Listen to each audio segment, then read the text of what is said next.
Okay, तो बताइए बेटा जी, यहाँ तक आया सबको अच्छे से समझ में? अब अपन बात करने वाले हैं कि यहाँ पे ये क्या दे रखा अपने पास में, परफेक्ट स्क्वायर बनना चाहिए। पहली बात तो ये परफेक्ट स्क्वायर बनना चाहिए, तभी ये लीनियर बनेगा। ओके, अब अपन देख रहे हैं कि स्क्वायर रूट के अंदर वाली ये जो क्वांटिटी है वो है क्या एक्चुअल में। तो वो अपन ने देखा कि वो जैसे ऑब्जर्व किया तो अपने को पता चला कि क्वाड्रेटिक इन टर्म्स ऑफ 5, ठीक है ना। इसका मतलब ये दे रखा क्वाड्रेटिक इन टर्म्स ऑफ 5। अब तुमसे अगर कोई पूछे कि कोई भी क्वाड्रेटिक जो है वो परफेक्ट स्क्वायर बने, उसके लिए कंडीशन क्या होनी चाहिए, बताइए बेटा जी।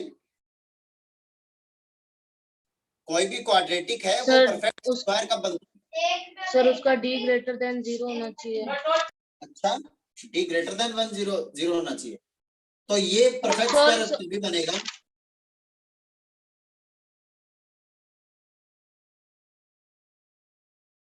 Only if d equal greater than 0 होगा सर, क्योंकि d इक्वल टू 0 होता है, इसका मतलब रूट सेम हो जाएंगे, और रूट सेम हो जाएंगे इसका मतलब वो क्वाड्रेटिक क्या बनी होगी, परफेक्ट स्क्वायर बनी होगी, लीनियर का परफेक्ट स्क्वायर बनी होगी, तभी तो क्या हुआ होगा,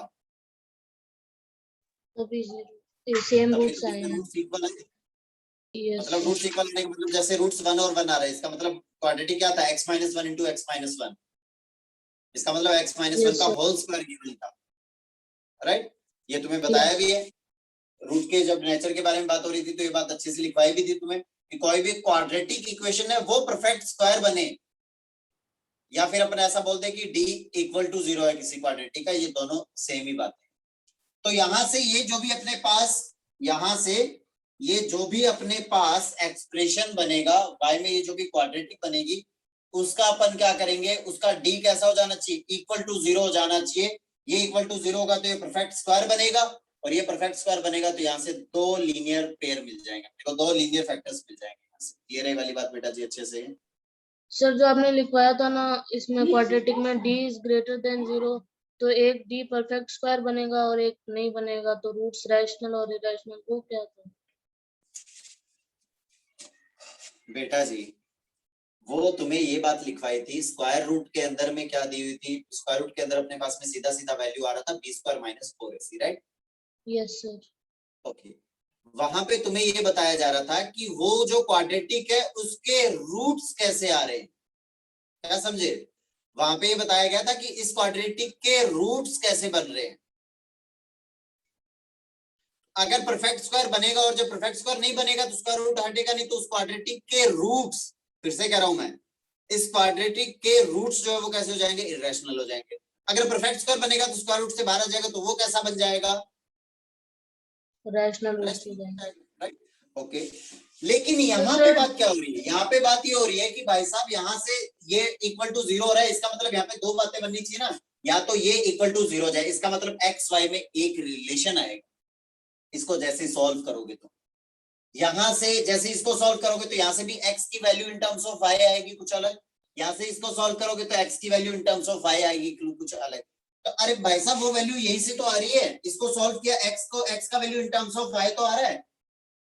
यस सर। तो अपन ये कहना चाह रहे हैं कि भाई साहब ऐसा लीनियर बन जाना चाहिए, लीनियर बन जाना चाहिए। तो लीनियर तभी बनेगा ना जब ये स्क्वायर रूट से वैल्यू बाहर आएगी, अगर स्क्वायर रूट से वैल्यू बाहर ही नहीं आएगी तो इसका मतलब x जो है वो कैसा आएगा, इरेशनल आ जाएगा, जबकि अपने को तो लीनियर पेयर बनाना है।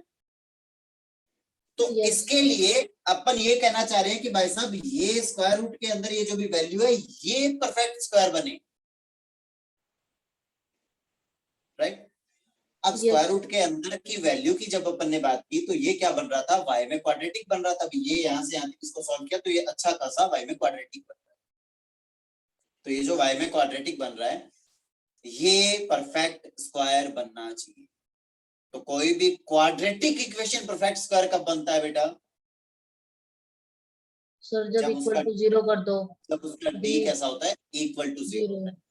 तो यहां से d इक्वल टू अगर 0 होगा तो ये परफेक्ट स्क्वायर बनेगा, किसका, लीनियर का परफेक्ट स्क्वायर बनेगा।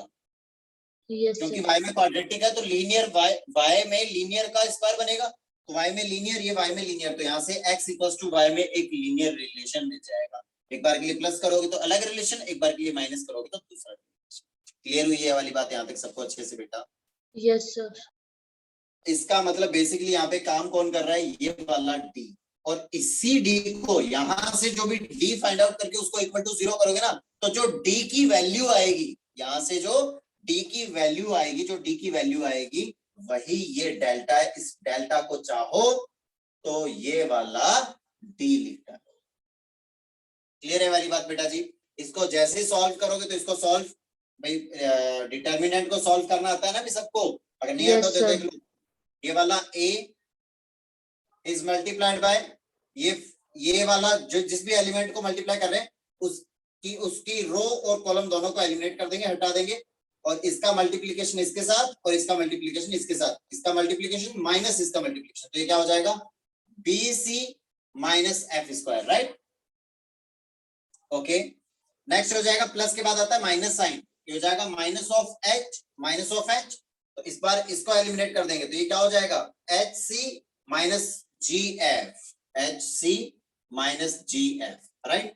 नेक्स्ट अपन बात करेंगे प्लस, भाई ये प्लस माइनस प्लस इस टाइप से चलेगा, ये हो जाएगा G टाइम्स, इसको एलिमिनेट करोगे तो ये हो जाएगा HF और BG, HF माइनस BG, इसका वैल्यू इक्वल टू क्या हो जाना चाहिए, 0 हो जाना चाहिए। तो ये जो वैल्यू आई ना, ये जो एक्सप्रेशन बना है, ये यहां से इसका D आएगा, समझ रहे बात को? सर ये जो वैल्यू आपने बनाई है ये d की वैल्यू है ना? ये इस D की वैल्यू है, यहां से ये जो इक्वेशन बनेगी ना, ये वाली जो इक्वेशन बनेगी इसका D है। तो इतनी रामायण बार बार भी करने को, तो इसको अपन क्या कर सकते थे, सीधे डायरेक्ट यहाँ पे x की वैल्यू फाइंड आउट करके सीधे डायरेक्ट ही चेक कर सकते थे। जब भी अपने को क्वेश्चन कहता कि वैसा भी ये देखिए ये जो है वो दो लीनियर में फैक्टराइज होगा या नहीं होगा, ये पूछना चाहिए अगर अपने से, या फिर ऐसा बोल देगा कि इसमें कोई भी एक अननोन वेरिएबल दे देगा और वो कहेगा कि ये दो लीनियर में फैक्टराइज हो रहा है, तो वो अननोन वेरिएबल की वैल्यू बताओ। तो फिर अपन क्या करेंगे, यहाँ से उसको फिर x में या y में क्वाड्रेटिक मानेंगे। मान लो x में क्वाड्रेटिक माना है, फिर x की वैल्यू क्वाड्रेटिक फॉर्मूला लगाओगे, फिर यहाँ पे ये जो स्क्वायर रूट है इस पे कंडीशन लगाओगे, d इक्वल टू 0 करोगे, यहाँ से d फाइंड आउट करोगे, सो चीजें मतलब बहुत लेंदी हो जाएगा। इससे अच्छा ये तो तुम्हें एक्सप्लेन करके बताया कि ये जो डेल्टा और ये वैल्यू और ये सब क्या है। ओके, बेसिकली अपने को ध्यान में क्या रखना है, याद क्या कर रखना है अपने को, वो ये है कि सीधे सीधे डायरेक्ट अपने को जो भी ये इक्वेशन दे रखी है उसके अंदर अपने को पहचानना है एक्स स्क्वायर का कोफिशिएंट a होता है, वाई स्क्वायर का कोफिशिएंट b होता है, एक्स वाई के कोफिशिएंट का हाफ h होता है, x के कोफिशिएंट का हाफ g होता है, और वाई स्क्वायर के वाई के कोफिशिएंट का हाफ क्या होता है, f होता है, और कांस्टेंट टर्म c होता है। तो सीधे डायरेक्ट वो वैल्यूज उठाएंगे a b c f g h की, और यहाँ पे सीधे डायरेक्ट इस डिटर्मिनेंट में रखेंगे और उसको इक्वल टू 0 कर देंगे। क्लियर है वाली बात बेटा जी? अगर 0 हो रहा है तो दो लीनियर में फैक्टराइज हो जाएगा, अगर 0 नहीं हो रहा है तो इसका मतलब स्क्वायर रूट से ये परफेक्ट वैल्यू बाहर नहीं निकल पाएगी, नहीं निकल पाएगी तो दो लीनियर में फैक्टराइज नहीं हो पाएगा। आया क्या अच्छे से समझ में सबको? किसी को कोई भी डाउट है तो पूछ लीजिए बेटा, any doubt? No sir. Okay, जल्दी से कर लीजिए। ये आगे अपने पास जब अपन डिटर्मिनेंट पढ़ेंगे तो डिटर्मिनेंट में भी आएगा, स्ट्रेट लाइन चैप्टर पढ़ेंगे कोऑर्डिनेट ज्योमेट्री में, उसमें भी आएगा, पेरो स्ट्रेट लाइन जब अपन पढ़ेंगे, ठीक है ना?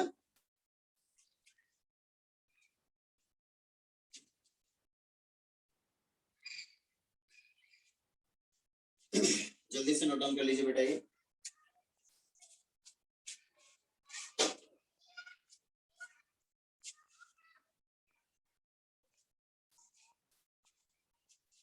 सर ये जो दो लीनियर इक्वेशन बनेगी यही तो आंसर होगा ना, यही तो होगा फैक्टराइजेशन जो क्वाड्रेटिक गिवन होगी। हाँ, मतलब ये दो में दो फैक्टराइजेशन हो गया इनका, ये इस टाइप से फैक्टराइजेशन कर देंगे। Okay, yes sir.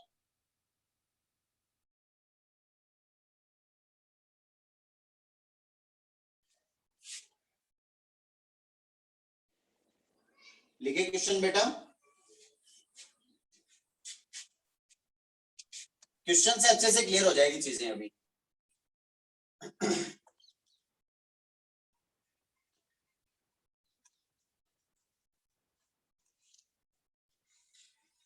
Okay, the question is prove that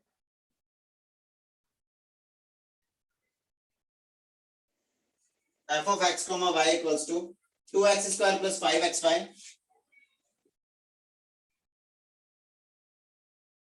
2x square plus 5xy plus 2y square plus 3x plus 4y plus 1 equals to 0 cannot be resolved into two linear factors.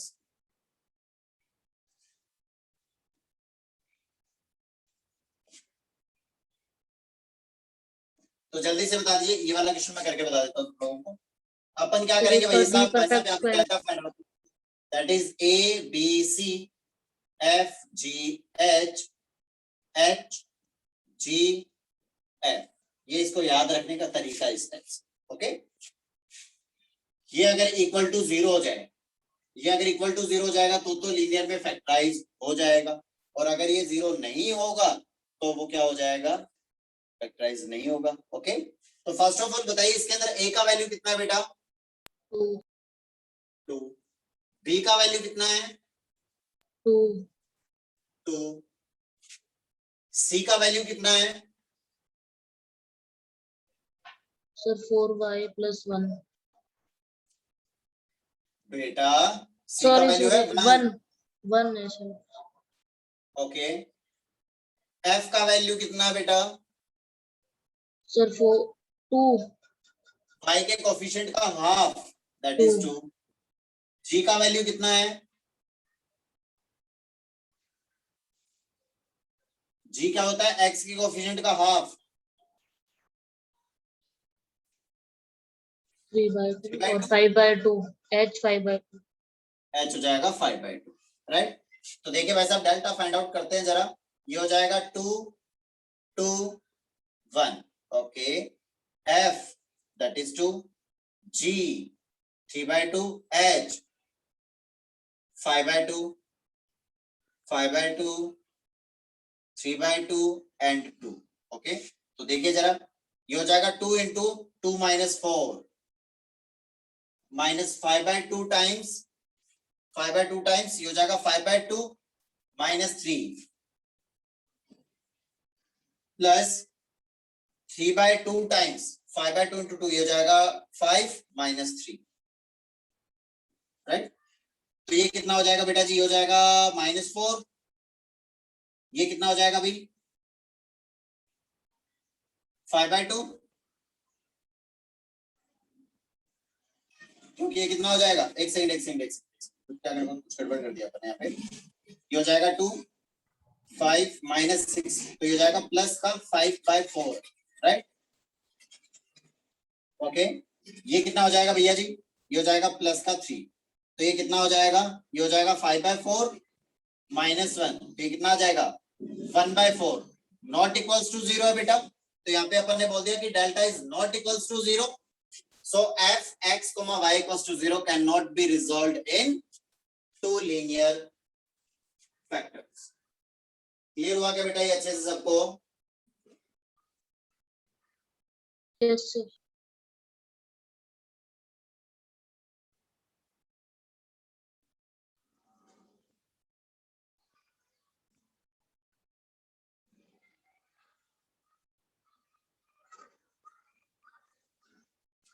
लिखे next question बेटा। Yes sir.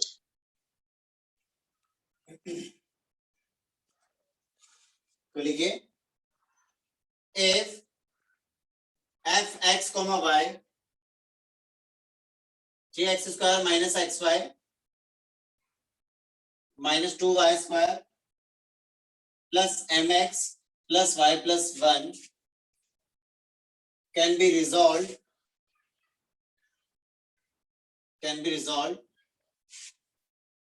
into two linear factors, then find m. m का value find out करना। तो अगर दो linear में factorise होगा तो उसकी कंडीशन क्या होती है बेटा? सर डेल्टा 0 हो जाएगा। डेल्टा 0 हो जाएगा। ओके, तो इसकी कंडीशन हो जाएगी अपने पास में डेल्टा इक्वल्स टू 0। तो इसका डेल्टा लिखो और उसको इक्वल टू 0 कर दो, तो वहां से m का वैल्यू आ जाएगा। जल्दी से बता दो m का वैल्यू क्या आने वाला है, फटाफट।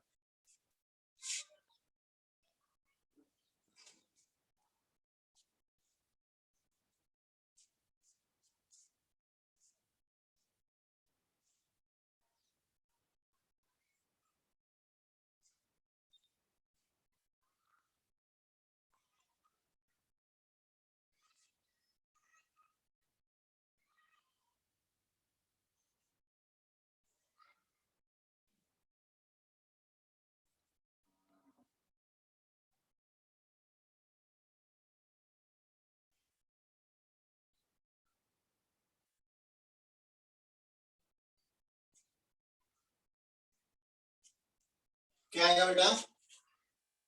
एक सेकंड रुकना। हो गया बेटा 1 सेकंड तो? सर मतलब 1 मिनट। Okay okay.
क्या हुआ बेटा, इतना टाइम क्यों लग रहा है भाई?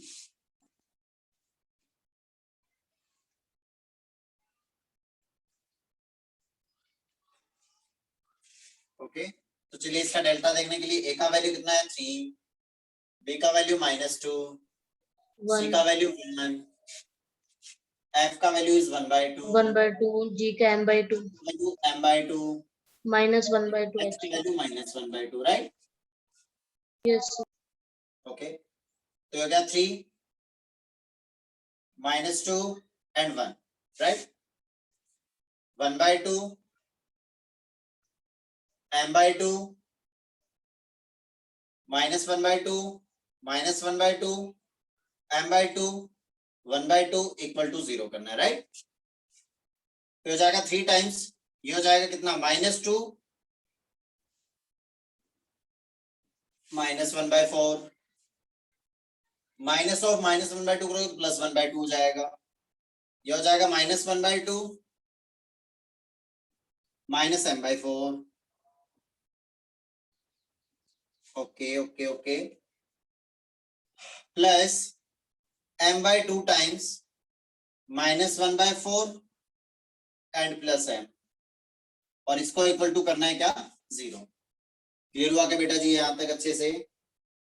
यस ओके इसको जैसे सॉल्व करोगे तो कितना हो जाएगा, -9, तो ये हो जाएगा -27/4, ये हो जाएगा -9 × 3/4, ओके प्लस सॉरी ये माइनस हो जाएगा, माइनस हो जाएगा 1/4, माइनस हो जाएगा m/8, ओके ये हो जाएगा कितना, माइनस से हो जाएगा फिर से m/8, और ये हो जाएगा प्लस कितना, m²/2 इक्वल टू 0। एलसीएम क्या आएगा बेटा, 8 एलसीएम आ रहा है, तो ये जाएगा -54, ये हो जाएगा -2, ये हो जाएगा -m, ये हो जाएगा -m, और ये हो जाएगा प्लस कितना, 4m² इक्वल टू 0। तो इक्वेशन क्या बन गया अभी, 4m² -2m, और ये माइनस का कितना 56 इक्वल टू 0। 2 कॉमन आकर के कैंसिल आउट हो जाएगा, तो हो जाएगा 2m²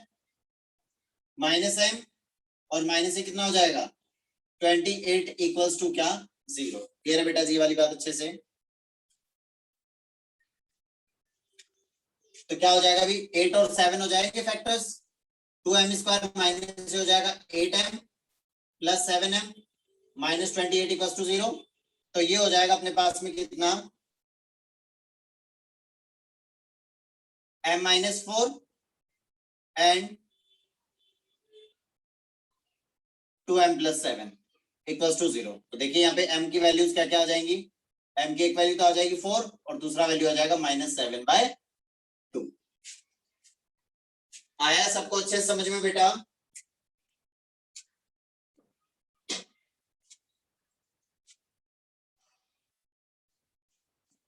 ओके चलिए बेटा जी, तो बाकी की कहानी देखेंगे अपन नेक्स्ट क्लास में। तब तक के लिए बाय बाय, टेक केयर, सब लोग अपना अपना ध्यान रखें, मस्त रहे व्यस्त रहे, बढ़िया से पढ़ाई करते हैं। ओके ओके सर ओके बेटा बाय। 22।